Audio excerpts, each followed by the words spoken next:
Just for the camera. Okay, here we are. I don't know the name of this cave. Brand new. I'll do it.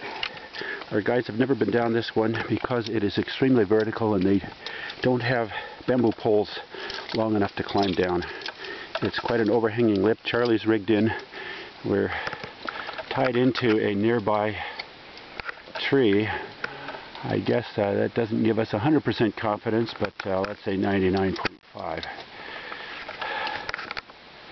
Eddie's here. I'd back up a little bit, but there's a cliff right behind me. On rappel. Okay. Okay. Okay. Good luck, Charlie. This is the first.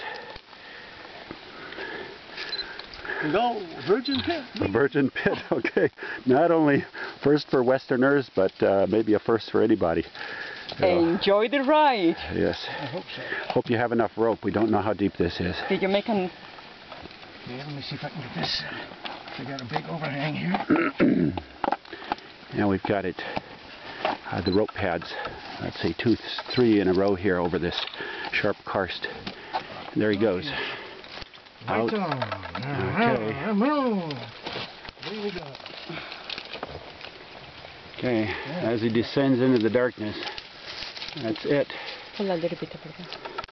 Can't see anymore. You see him down there? Oh yeah. There he goes. I can see Charlie. Yep. Okay. You can see down there, can you? Oh, yeah. Okay. Dropping out of view. Camera off.